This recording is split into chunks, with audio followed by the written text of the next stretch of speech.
to the Ottoman Empire, a realm of sultans and shadows, palaces and prisons. Behind the walls of Topkapi, where gold shimmered and silence ruled, there existed another world, one built not by the sword, but by the body. A world of boys taken from distant lands, stripped of their names, their voices, and often their manhood. They were not soldiers, nor scholars.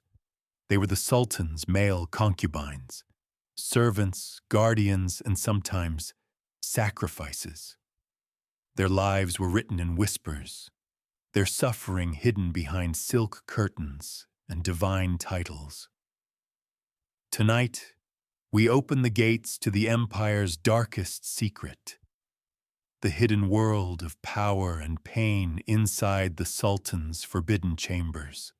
It began far from Istanbul, in villages stretching across the Balkans, the Caucasus, and Africa. Every year, Ottoman officials scoured these lands for the strongest, the most beautiful, and the most obedient boys. They called it Devshirme, the gathering. To their families, it was said to be an honor, their sons chosen to serve the Sultan himself. But for many, it was the beginning of a living death. The boys were taken, some no older than 10. They were loaded onto ships bound for the empire's capital, never to see their homes again. Upon arrival, they were divided. Those of strength were trained for war, to become janissaries, the empire's elite soldiers. The more delicate, the more beautiful, were sent elsewhere, to the palace. Their training would not be in the art of war, but in the art of silence. But in the heart of the Topkapi Palace stood a building few ever entered, the Harem al-Rukoushu, the quarters of the black eunuchs. Their path to this place began in the most brutal of ways. Before they could serve the empire, they were unmade. In hidden rooms, under the hands of foreign surgeons, boys were castrated, some completely, others partially, their fate depending on their perceived role in the Sultan's household. Many died from infection. Those who survived bore their pain in silence. It was said that their screams echoed through the alleys of Cairo and the deserts of Sudan, echoes that the empire refused to hear. To the Ottomans, this act was sacred obedience. By severing the flesh, they believed they purified the soul, making these men fit to serve in the Sultan's most private realm.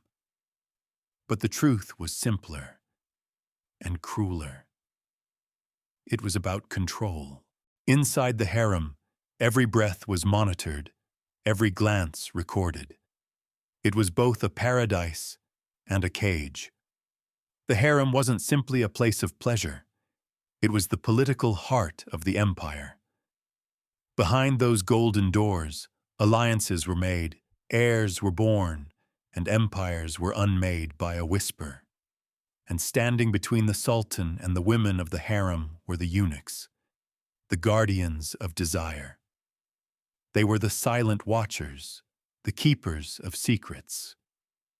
No man, save the Sultan, could enter the women's chambers. The eunuchs became the eyes and ears of the empire, feared, hated, and indispensable. They controlled who saw the Sultan. They carried messages from concubines to the throne. They decided which woman would bear the next ruler of the empire. They were slaves who ruled through silence. At the top of this hierarchy stood one man, the Kızlar Ağası, the chief of the black eunuchs. He was second only to the Sultan himself in influence. He controlled access to the imperial family, managed the empire's richest endowments, and even commanded soldiers. Foreign ambassadors called him the most powerful man in the East. The chief eunuch lived in luxury, golden robes, marble baths, and slaves of his own. Yet beneath that splendor was a man who had been broken in body, but sharpened in mind. He knew every secret in the palace, who the Sultan loved, who plotted rebellion, who whispered poison into the royal ear. He was both guardian and spy, saint and serpent, and when the Sultan fell, the chief eunuch often fell with him. Not all the pain in the harem came from the knife. Some came from loneliness, some from forbidden love. Though they were mutilated, many eunuchs still felt desire, not for women, but for connection, for warmth, for touch. Within the labyrinth of corridors, whispers told of secret attachments between the eunuchs and young male pages, known as İç Olanları, the inner boys. The empire's chroniclers called them brothers in devotion. But the walls of Topkapi heard otherwise.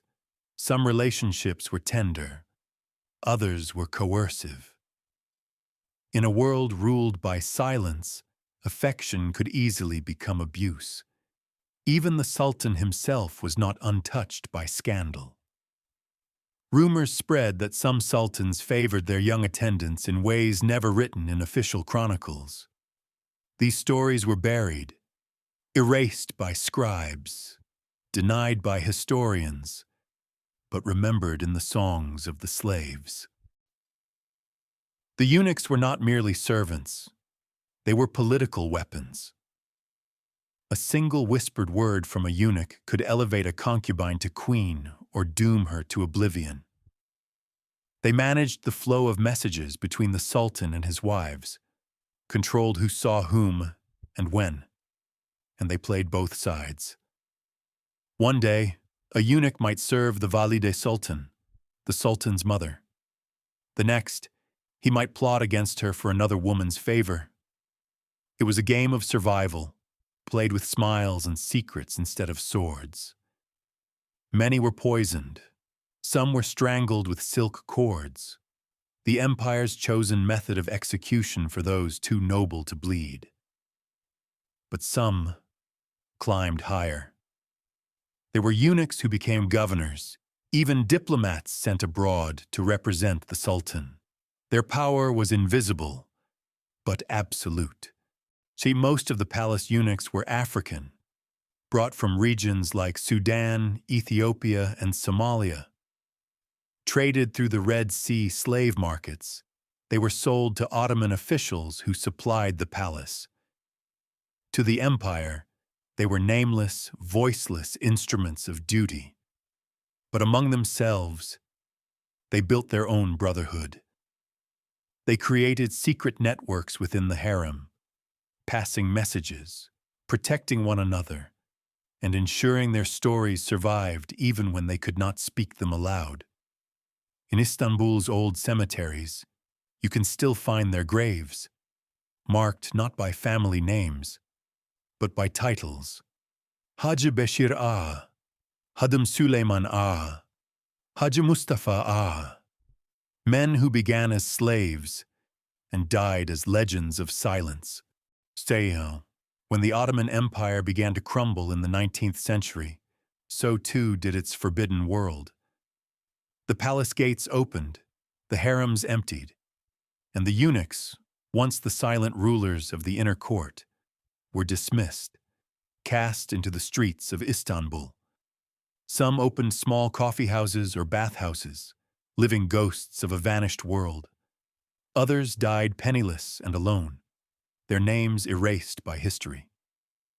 The last known Ottoman eunuch, Hacı Bekir Ağa, died in the 1920s, a relic of an empire that no longer existed. With his death, the whispers finally ended, but the shadows remained. In the marble corridors of Topkapi, in the silence of the old courtyards, the air still hums with the echoes of those who were silenced. In the name of devotion, loyalty, and empire. So what do we make of this hidden world? Were these men victims? Or were they the quiet architects of empire? History often remembers the conquerors, the sultans, the generals, the builders. but rarely those who lived in the dark, who held the keys but not the crowns. The eunuchs of the Ottoman Empire remind us that power and suffering often share the same bed. Their pain built palaces. Their silence shaped history. And behind every empire of glory, there is always a world of shadows.